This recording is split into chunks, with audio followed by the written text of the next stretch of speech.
सास बहू की कहानी में आपका स्वागत है। एक गांव में मधु अपने बेटे के साथ रहती थी। एक दिन उसके बेटे सुनील ने अपनी माँ को खबर दी। सुनील बोला, माँ, आपको एक खुशखबरी सुनानी थी। मधु बोली, बेटा क्या बात है? तो सुनील बोला, माँ, मुझे शहर में नौकरी मिल गई है। तो मधु खुशी से बोली, ये तो बहुत ही खुशी की बात है बेटा, लेकिन तू अकेला शहर में कैसे रहेगा? तो सुनील बोला, माँ, तुम चिंता मत करो, मैं शहर जाकर सब ठीक कर लूंगा। उसके बाद तुम्हें भी शहर बुला लूंगा। ये सुनकर मधु उदास हो गई। मधु बोली, बेटा, तू मुझे छोड़कर चला जाएगा तो मैं किसके सहारे रहूंगी यहाँ? सुनील माँ से कहता है, माँ, चिंता मत करो, थोड़े पैसे से जोड़कर आपको वही बुला लूंगा। कुछ दिन बाद सुनील शहर चला जाता है। वहाँ वो नौकरी करने लगता है। हर सप्ताह वह माँ से मिलने गांव आता था और कुछ पैसे घर खर्च के लिए दे जाता था।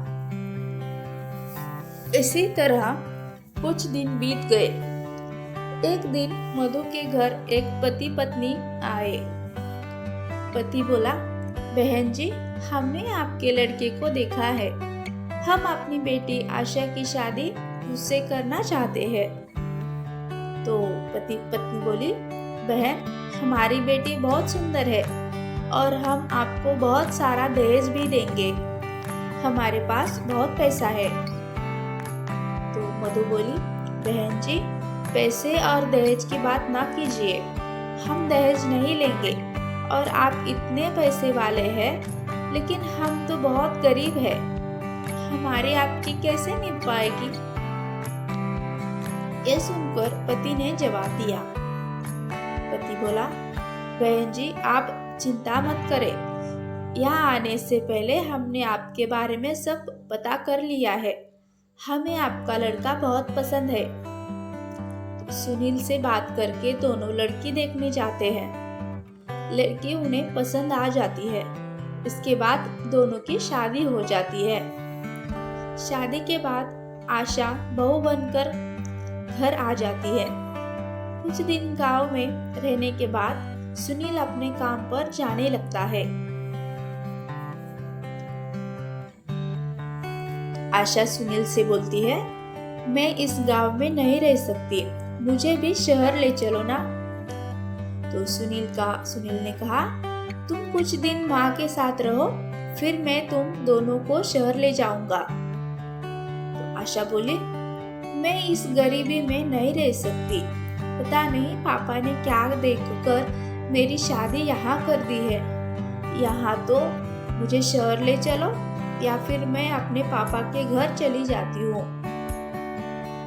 तो मधु बोली, बेटा, तू बहू को लेकर चला जा, मेरी चिंता मत कर। सुनील बोला, नहीं माँ, ऐसा करते हैं, हम सब साथ में ही शहर चले जाते हैं। तो तीनों शहर में रहने लगते हैं।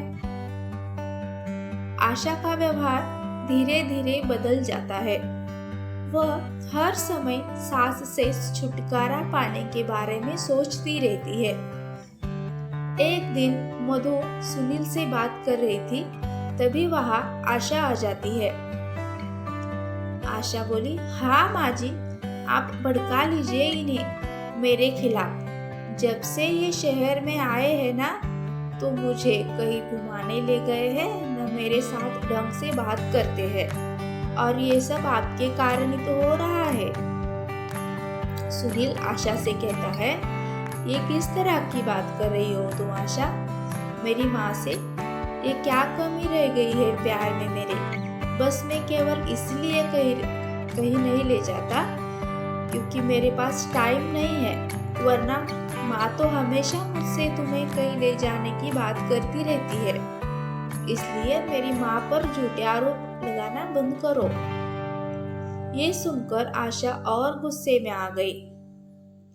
तो मधु बोली, बेटी, गुस्सा मत कर, मैं इससे बात करती हूँ। सुनील, तू आज ही बहू को कहीं घुमाने ले जा और जो वो कहे उसकी हर बात मान मान लेना। आशा बोली, रहने दीजिए माँ जी, आप ही इन्हें भड़काती है और मेरे सामने भली बनने का नाटक कर रही है। मुझे अब कहीं नहीं जाना, और जाना भी होगा तो आपसे पूछने की जरूरत नहीं है। ये कहकर वो कमरे में चली जाती है। उसकी इस बात से मधु बहुत दुखी होती है। उसके अरमानों पर पानी फिर जाता है। इधर सुनील भी बहुत दुखी होता है। अगले दिन से आशा ने दोनों के लिए खाना बनाना बंद कर दिया और सुनील के जाने के बाद अपने पिता के घर चली जाती। घर का सारा काम मधु करती और जब सुनील के आने का समय होता तो उससे 1 घंटे पहले आशा घर आ जाती। इस बात का सुनील को जरा भी पता नहीं था। एक दिन आशा अपने साथ एक आदमी को लेकर घर आई। आशा बोली, माँ जी, ये प्रकाश जी है। ये बुजुर्गों को तीर्थ यात्रा पर ले जाते हैं। 1 महीने की यात्रा है जिसमें सारे तीर्थ कराते हैं। बहुत कम खर्च में मैंने पैसे जमा करा दिए हैं। आप शाम को ही इनके साथ चली जाना। तो मधु बोली, लेकिन बेटी एक बार सुनील से तो पूछ लेने दे। आशा बोली, नहीं माँ जी, वो आपको जाने नहीं देंगे और ऐसा मौका आपको दोबारा नहीं मिलेगा। मधु आशा की बातों में आकर शाम को उस आदमी के साथ चली जाती है। शाम को जब सुनील आता है तो वो माँ को न पाकर पूछता है। तब आशा कहती है, आशा बोली, माँ जी तो तीर्थ यात्रा पर चली गई। उनके गांव से एक आदमी आया था, वो उन्हें अपने साथ ले गया। सुनील बहुत परेशान हो गया। वो कुछ दिन माँ का इंतजार करता रहा, लेकिन माँ नहीं आई। उसके बाद वो गांव गया माँ के बारे में पता करने, लेकिन माँ का कहीं भी पता नहीं चला। आशा बहुत खुश रहने लगी। उसके रास्ते का कांटा हमेशा के लिए निकल गया था। इधर वह आदमी मधु को बहुत दूर ले जाकर एक रेलवे स्टेशन पर बैठाकर चला जाता है। मधु को कुछ पता नहीं होता। जब वह सुबह देखती है तो वहां कोई नहीं था। मधु घबरा जाती है। वह सारा रास्ता ढूंढने लगती है, लेकिन उसे कहीं कुछ समझ नहीं आता। इधर सुनील अपनी माँ के लिए बहुत परेशान रहने लगा, बीमार पड़ गया। आशा ने जब यह सब देखा तो वह एक दिन अपने पिताजी के पास चली गई। आशा पिताजी से बोली, पापा, जिस आदमी को आपने भेजा था उससे पता करो मेरी सास कहाँ है। उनके बिना तो ये बीमार पड़ गए हैं। तो पिताजी बोले, बेटी, तेरी सास को छोड़ने के बाद वो आदमी वापस आ रहा था, उसका एक्सीडेंट हो गया, वो मर गया और तब से मैं भी बीमार पड़ा हूँ। बेटी, हमें ऐसा नहीं करना चाहिए था। ये सुनकर आशा रोने लगती है। इधर माँ के गम में सुनील की बीमारी बढ़ जाती है। उनके बचने की कोई उम्मीद ही नहीं रहती। सुनील एक दिन आशा से कहता है, आशा, तुम मुझे गांव में ले चलो। मैं अपने प्राण अपने घर में त्यागना चाहता हूँ। मेरी अंतिम इच्छा पूरी कर दो। ये सुनकर आशा रोने लगती है और सुनील को गांव ले जाती है। तब वे अपने घर पहुंचते ही आशा घर में जाती है तो देखती है मधु घर में खाना बना रही थी। ये देखकर वह अचंभे में आ जाती है और सुनील अपनी माँ को देखकर रोने लगता है। मधु बोली, सुनील की हालत देखकर उसे सहारा देकर बैठाती है। सुनील बोला, माँ, तुम यहाँ कैसे? मैंने तुम्हें कहाँ नहीं ढूंढा।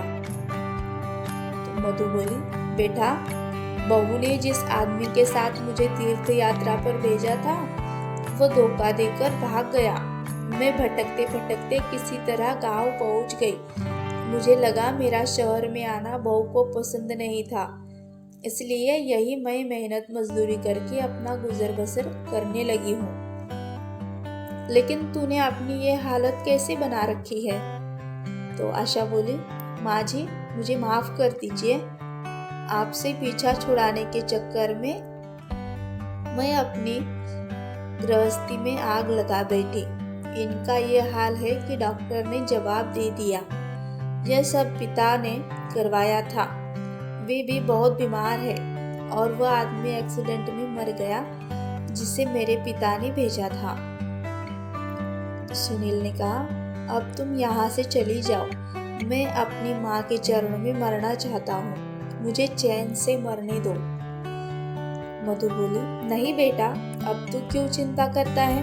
मैं तुझे मरने नहीं दूंगी और बहू को माफ कर दे। इसे अपने किए की सजा मिल गई है। उसके बाद सास बहू ने दिन रात सुनील की सेवा की, उसे खुश रखने की कोशिश की। माँ का प्यार पाकर सुनील ही कुछ ही दिनों में बिल्कुल ठीक हो गया। सुनील बोला माँ से, माँ मैं शहर नहीं जाना चाहता, यही कुछ काम कर लूंगा। शहर की चकाचौंध में सब धुंधला नजर आता है, यहाँ तक कि रिश्ते भी। कुछ दिन बाद आशा के पिताजी घर आए और मधु के पैरों में गिरकर माफी मांगने लगे।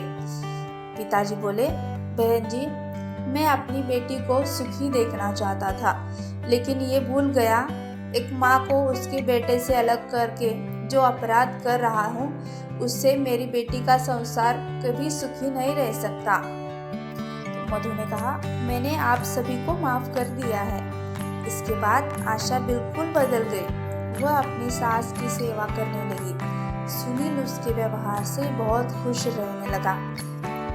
आपको कहानी अच्छी लगी तो वीडियो को लाइक और शेयर करें और ऐसे ही नए नए वीडियो के लिए चैनल को सब्सक्राइब ज़रूर करें। धन्यवाद।